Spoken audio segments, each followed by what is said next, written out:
ನೋಡ್ರಿ, B J ಪಿಯವ್ರಿಗೆ ಅರಶಿನ ಕುಂಕುಮ ಗಣೇಶ ಇವು ಮಾತ್ರ ವಸ್ತು ಆಗಿವೆ ಅಭಿವೃದ್ಧಿಗೆ. ಪಾಪ ಉದಯ್ 1,500 ಕೋಟಿ ರೂಪಾಯಿಯಲ್ಲಿ ಎಂದೂ ಕಂಡು ಕೇರಳದ ಅಭಿವೃದ್ಧಿ ಮಾಡ್ತಾಯಿದ್ದಾರೆ.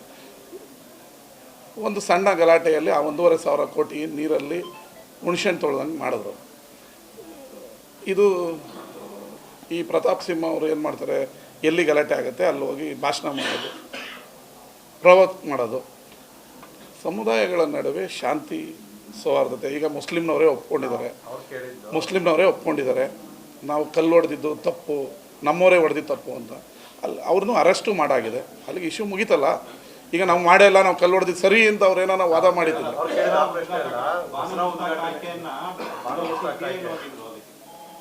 ಇದು ಪ್ರಜಾಪ್ರಭುತ್ವ ದೇಶ. 50 ಕಿಲೋಮೀಟ್ರಿಗೆ ಒಂದು ಭಾಷೆ, ಆಹಾರ ಪದ್ಧತಿ, ಧರ್ಮ ಪಾಲನೆ ಮಾಡುವಂಥ ದೇಶ. ಸ್ವತಂತ್ರ ಹೋರಾಟದಲ್ಲಿ ಹಿಂದೂ ಮುಸ್ಲಿಮರು ಇಬ್ಬರೂ ಸಮಾನವಾಗಿ ಹೋರಾಟ ಮಾಡಿದ್ದಾರೆ. ಬ್ರಿಟಿಷರು ಹೊಡೆದಾಡೋ ನೀತಿಯಲ್ಲಿ ಅವತ್ತು ಹಿಂದೂ ಮುಸ್ಲಿಮ್ ಅಂತ ಹೊಡೆದ್ರು. ಅದನ್ನು ಕಂಟಿನ್ಯೂ ಆಗಿ ಬಿ ಜೆ ಪಿಯವರು 2025ವರೆಗೂ ತಂದಿದ್ದಾರೆ.